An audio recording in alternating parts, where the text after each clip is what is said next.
Hello friends, super magic રસોઈમાં મિત્રો હું આપનું સ્વાગત કરું છું। આજે હું ખંભાતિયું શાકની રેસીપી તમારી સાથે શેર કરું છું, જે ચોક્કસ તમને ગમશે મિત્રો। ગમે તો લાઈક કરજો, શેર કરજો અને સબસ્ક્રાઈબ કરવાનું તો ભૂલતા જ નહીં। અને મિત્રો બાજુમાં રહેલું બેલ આઇકનને પણ પ્રેસ કરજો, જેથી કરીને લેટેસ્ટ વિડીયોની માહિતી તમને મળતી રહે। તો હવે મિત્રો આ શાક એવું છે ને કે આપણા વડવાઓ 15 દિવસ કે 25 દિવસ કે મહિનો સુધી બહાર જતા ને તો આ શાક સાથે લઈને જતા, થેપલા સાથે કે તો 1 મહિનો સુધી આ શાક બગડતું નથી અને એવું ને એવું રહે છે। ત્યારે એ સમયમાં તો ફ્રીજ પણ નહોતા, તો એ લોકો ઘોડા ગાડી કે ગાડામાં જતા તો આ શાક લઈને જતા અને એનો ઉપયોગ કરી શકતા મિત્રો। તો આજે આપણે છે ને ફોરેનમાં રહેતા આપણા છોકરાઓ, સ્ટુડન્ટ બધા માટે તમે આ રીતે આ શાક કરીને મોકલશો ને તો એ પણ એનો ઉપયોગ લાંબો ટાઈમ સુધી કરી શકશે। તો એમાં આપણે મસાલા જોઈએ, એના ઇન્ગ્રેડિયન્ટમાં મિત્રો આપણે અત્યારે 700 થી 800 ગ્રામ જેવા બટેટા લીધા છે। આ બટેટાને આપણે ધોઈ લેવાના છે અને એકદમ કોરા કરી લેવાના છે, કેમ કે આ શાકમાં બિલકુલ આપણે પાણીનો ઉપયોગ નથી થતો। અને બીજા રૂટીન મસાલા છે, મીઠું છે, તેલ છે અને આપણે ટોપરાનું પાવડર છે એટલે કે ઝીણું ખમણ છે, ગરમ મસાલો છે, અજમો છે અને આપણે આમચૂર પાવડર અને લીમડો, આટલા ઇન્ગ્રેડિયન્ટ લેશું તો બનાવવાનું ચાલુ કરીએ। તો હવે આપણે શાક બનાવવાનું ચાલુ કરીએ। તો અત્યારે આપણે 800 ગ્રામ જેવા બટેટા છે। બટેટા સમારવાની પણ એક અલગ જ રીત છે મિત્રો। એમાં આપણે જો આવી રીતે આપણે બટેટાના પીસ કરવાના છે, તમને બતાવી પણ દઉં।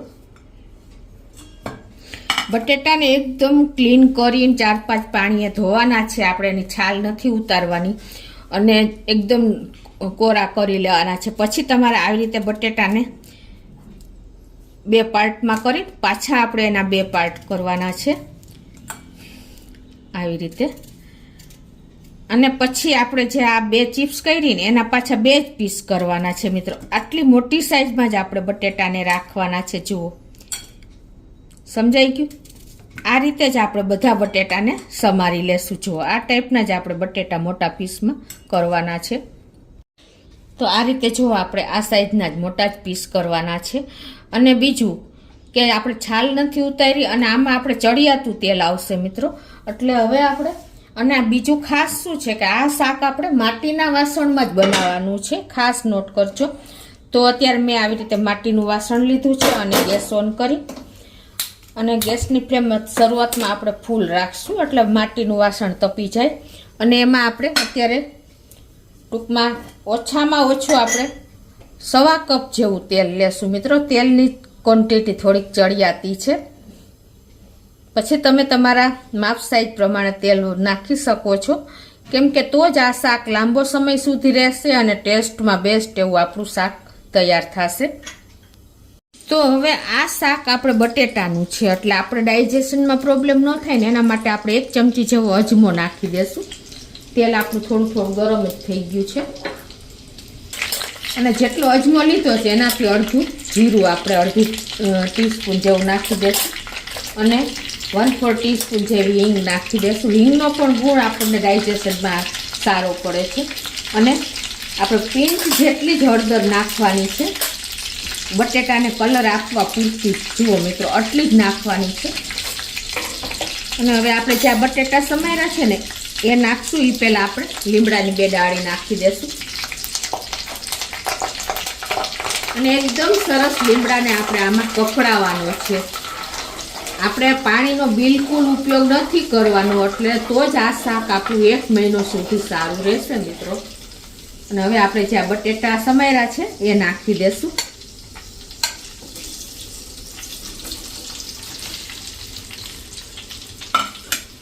અને એને આપણે આ રીતે અત્યારે ગેસની ફ્લેમ આપણે મીડિયમ રાખી છે। આ મિક્સ કરીને એટલી જ વાર પછી તમને બતાવું।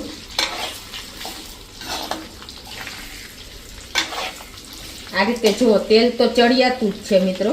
તમને એમ લાગે છે આ શાક કેવી રીતે ખાવું, પણ ધીમે ધીમે બટેટા બધું જ તેલ શોષી લેશે, તો જ આ શાક તમારું લાંબો ટાઈમ સુધી રહેશે।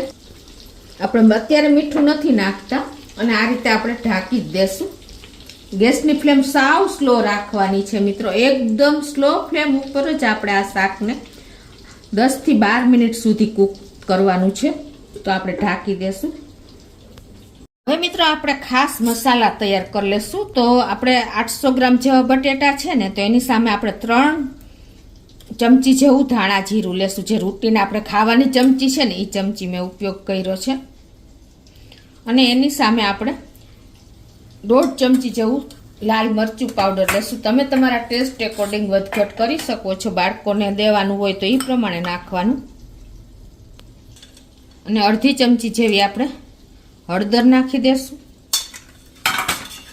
1 ચમચી જેવો ગરમ મસાલો, 1 થી 1.5 ચમચી જેવો તમે તમારા ટેસ્ટ એકોર્ડિંગ વધઘટ કરી શકો છો. અને જેટલું આપણે ધાણા જીરું લીધું છે ને એટલું જ આપણે ટોપરાનું ખમણ લેશું. ઝીણું ખમણ, ડેસિકેટેડ કોપરું જે આવે છે ને એ મેં લીધું છે. આનો ટેસ્ટ પણ બહુ સરસ લાગે છે. અને આપણે 1.5 ચમચી જેવો આમચૂર પાવડર નાખશું. આપણે આમાં બિલકુલ બધા ડ્રાય મસાલા જ ઉપયોગ કરવાનો છે, કેમ કે આપણે લોંગ ટાઈમ સુધી આ શાક રાખવાનું છે. અને 1.5 ચમચી જેવું આપણે ખાંડ લેશું. અત્યારે મેં સાકર પાવડર લીધો છે.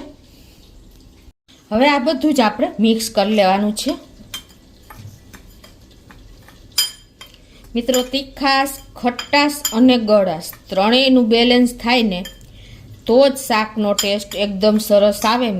ખાસ તમે કોઈ પણ શાક બનાવો ને તો હું તમને દર વિડીયામાં જે શાકની રેસીપી શેર કરું છું ત્યારે તમને ટ્રીક શેર જ કરું છું કે તમારે ખટાશ, ગળાશ અને તીખાશનું બેલેન્સ રાખવાનું કોઈ પણ રસોઈમાં.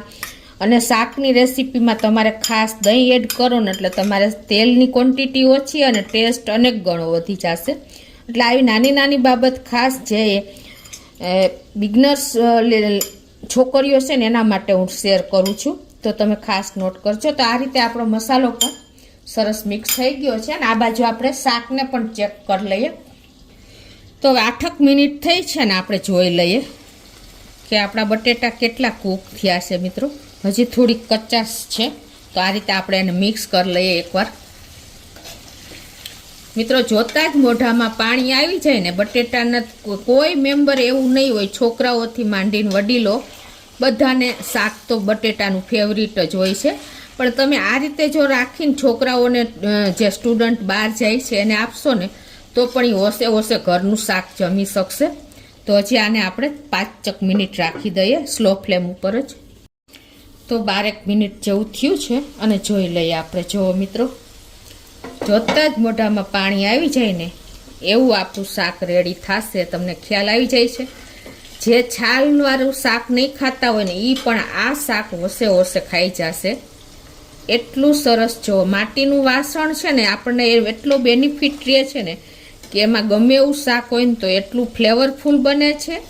અને કૂક પણ એટલું ઝડપથી થઈ જાય છે. જો કેટલા મોટા પીસ છે તો પણ જો આપણું શાક સંતળાઈ ગયું છે. બટેટાની છાલ જો કેવી કૂક થઈ ગઈ છે. આ એટલું મીઠું બને છે ને મિત્રો.